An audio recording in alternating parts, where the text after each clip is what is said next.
আসসালামু আলাইকুম রহমতুল্লাহি ওয়া বারাকাতুহু। প্রেমিককে পাওয়ার জন্য যে তদবির করবেন,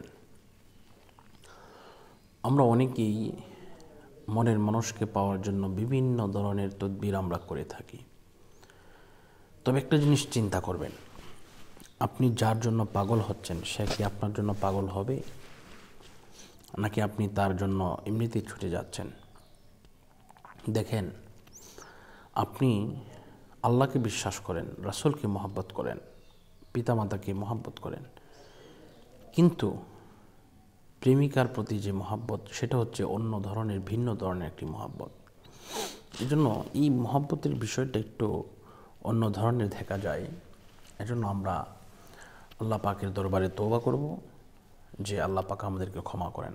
হ্যাঁ, আপনি যদি পাগলই হন তাকে বিয়ে করবেন, তার সাথে প্রেম করবেন বা তার সাথে খারাপ কিছু করবেন, এটা তো কখনো জায়েজ নয়, এটি হারাম। এজন্য আপনি কি করবেন?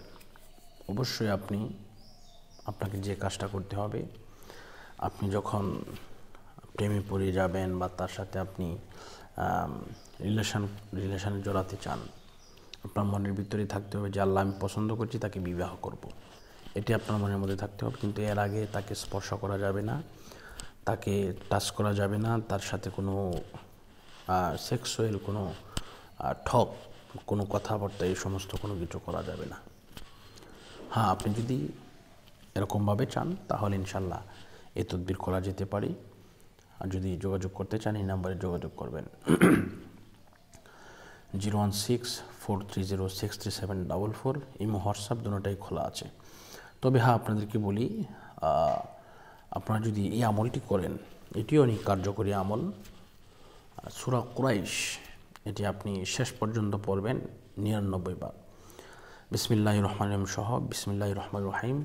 লিইলাফি কুরাইশিন ইলাফিহিম রিহলাতাশ শিতাই ওয়াস সাইফ ফালিয়াবুদু রাব্ব হাযাল বাইত আল্লাযী আত'আমাহুম মিন জু'ইন ওয়া আমানাহুম মিন খাউফ।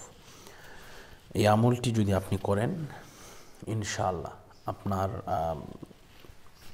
আপনি যাকে চয়েস করতেছেন বা আপনি যাকে পছন্দ করবেন, দেখবেন সে ইনশাআল্লাহ পাগলের মতো আপনার কাছে আসতে শুরু করবে এই আমলটি সহ তদবির করালে, ইনশাআল্লাহ।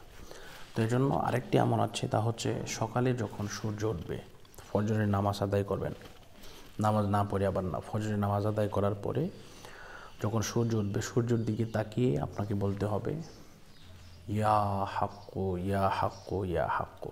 এই আমলটিও করতে হবে ইনশাআল্লাহ। তো আল্লাহ পাক রব্বুল আলামিন আমাদের সকলকে কবুল করুন, মঞ্জুর করুন, মনের আশা পূরণ করুন, এই প্রত্যাশা এবং কামনা করে আজকের মতো বিদায় নিচ্ছি। আসসালামু আলাইকুম ওয়া রাহমাতুল্লাহি ওয়া বারাকাতুহু।